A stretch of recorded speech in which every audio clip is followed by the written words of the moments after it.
I will say I've never worked with a group of educators more dedicated to kids than in the Caldwell School District.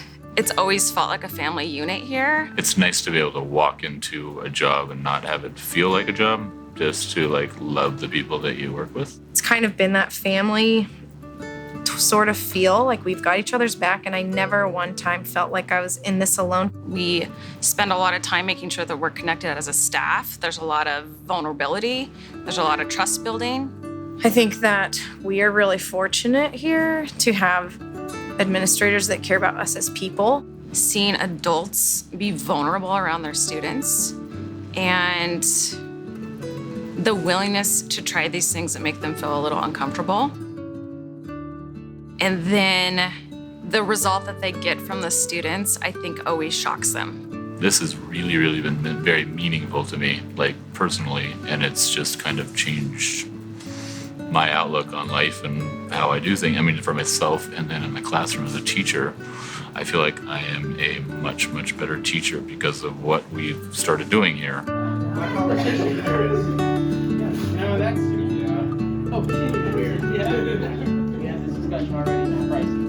So 5 years ago, it was about planting seeds and about seeing where we were at. Well, I think naturally when something is new, you're gonna have a little bit of a storm period, whether that's with adults or students. It has to start with the educators in the building. So what we actually did first is we put out an optional book study to all of our teachers. We had about 75% of certified staff choose to participate. And we started with 10 healthy habits. We really talked about, as a group, pick 2 or 3 of those you're gonna work on this week. And then in your group, you talked about that. And so staff started. And then after that, we looked at that with our students as well. To me, at that point in my life, I don't think I was ready for it.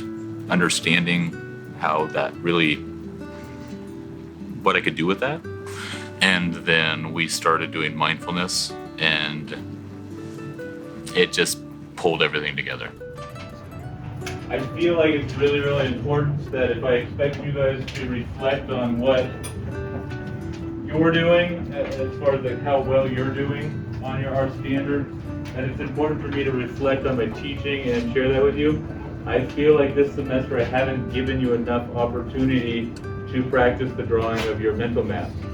So, last week. The dialogue was huge, and it started to really start those side conversations and people coming back in and saying, I tried this today.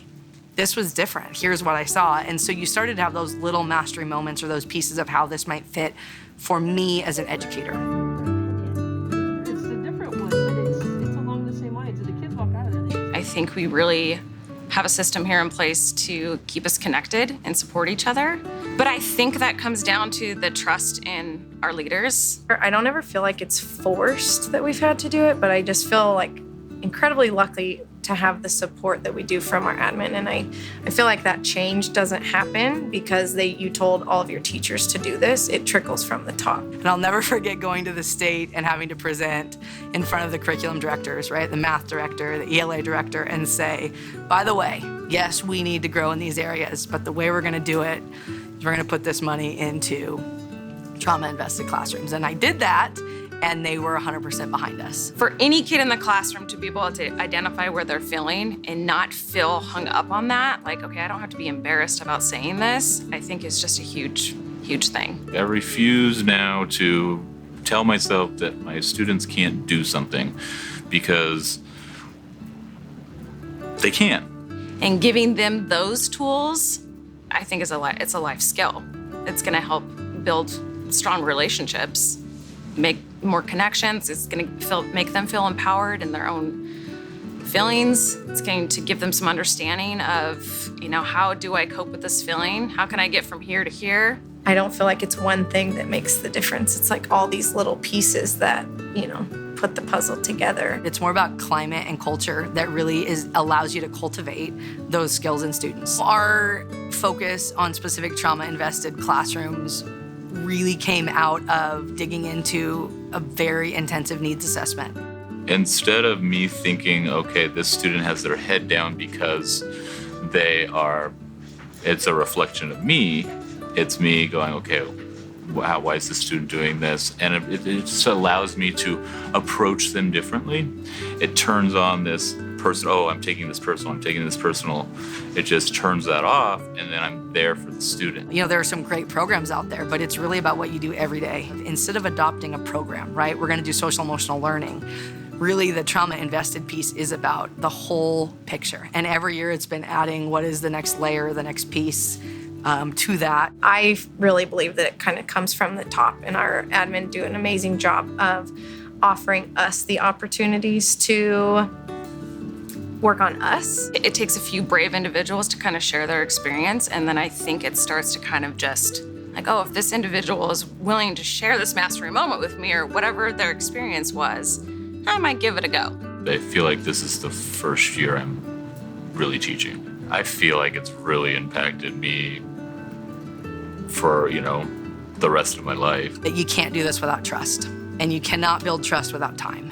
And so we took our time. And I think that's one of the biggest things I would encourage anybody, whether it's in your classroom, in your school, in your district, is you can't rush trust, and you can't do it without it. So I think it is a process, and I do think it takes time. And I don't think you have to do a bunch all at once. I think you can kind of add little chunks, allow for some process time, allow for some practice, some conversation, reflection. That all sets the tone for what students are learning about themselves and about the community they're a part of.